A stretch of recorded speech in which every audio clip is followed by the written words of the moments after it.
তো প্রিয় অডিয়েন্স আপনি দেখুন যে আমরা কি নিয়ে আলোচনা করতে যাচ্ছি। আপনি দেখেন যে আমরা হচ্ছে যে আ ইউরোপ কেন? স্বপ্ন, বাস্তবতা এবং ভবিষ্যৎ। আপনার ইউরোপটা কেন লাগবে আপনার? এবং স্বপ্ন, আপনার যে স্বপ্নটা আছে সেটা।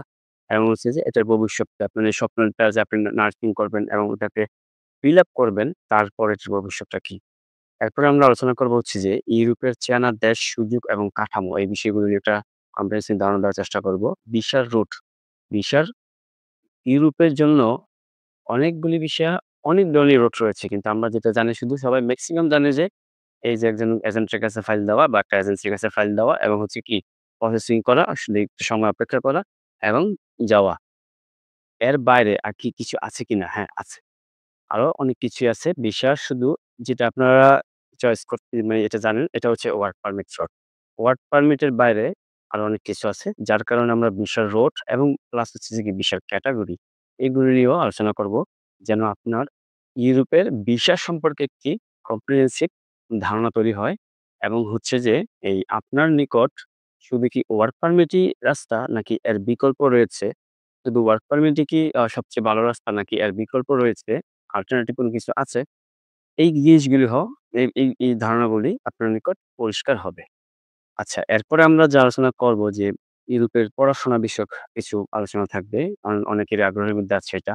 আর ইউরোপের কাজকর্ম নিয়ে তো ইনশাআল্লাহ আলোচনা থাকবেই।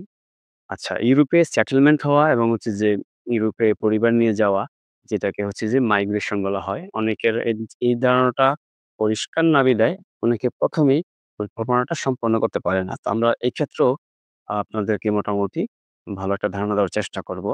এবং হচ্ছে যে ইউরোপের বাস্তবতা, ইউরোপটা দূর থেকে অনেক চাকচিক্যময় লাগে, যার কারণে কিন্তু অনেকেই ইউরোপের দিকে আকর্ষিত হয় এবং যাওয়ার পরে ইউরোপ থেকে ফিরে আসা অথবা ইউরোপে আ না পেরে থাকা এই ধরনের কাহিনী কিন্তু আছে যা আমরা জানি না। ইউরোপে যখন অবৈধ হয়ে একজন চলে যায় সে কিন্তু ফিরে আসতে পারে না চাইলেই। এবং এইসব অর্থাৎ যে চাকচিক্যময় জগতের বাইরে ইউরোপকে আসলেই আ প্রয়োজন আছে কিনা আপনার জন্য বা অথবা বাস্তবতা কি? অথবা আসলে আপনার জন্য ইউরোপ কি প্রফিটেবল হচ্ছে? এই বিষয়গুলো ইনশাআল্লাহ উঠে আসবে।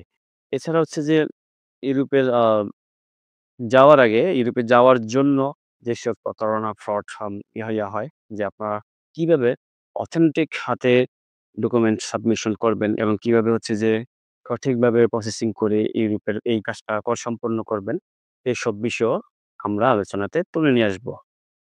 তাহলে এবং আ যে বিষয়টা আপনাদের হচ্ছে যে টোটাল আমি ১ম এ যে বিষয়টা বলেছি যে আপনাদেরকে টোটাল ভিডিও যেই আমাদের যে কোর্সটা হচ্ছে এটা প্রত্যেকটা মডিউলের প্রত্যেকটা ভিডিও সুন্দর করে ধীরে সুস্থে দেখবেন এবং লিখে আগাবেন। প্রয়োজনে নোট করবেন। একটা নোটবুক সাথে বা একটা খাতা রাখবেন এবং একটা পেন সাথে রাখবেন। ভিডিওর যেই কথাগুলি গুরুত্বপূর্ণ নোট করে রাখবেন। ইনশাআল্লাহ চলুন আমরা ভিতরের দিকে আগাই। সামনে কি আছে দেখি।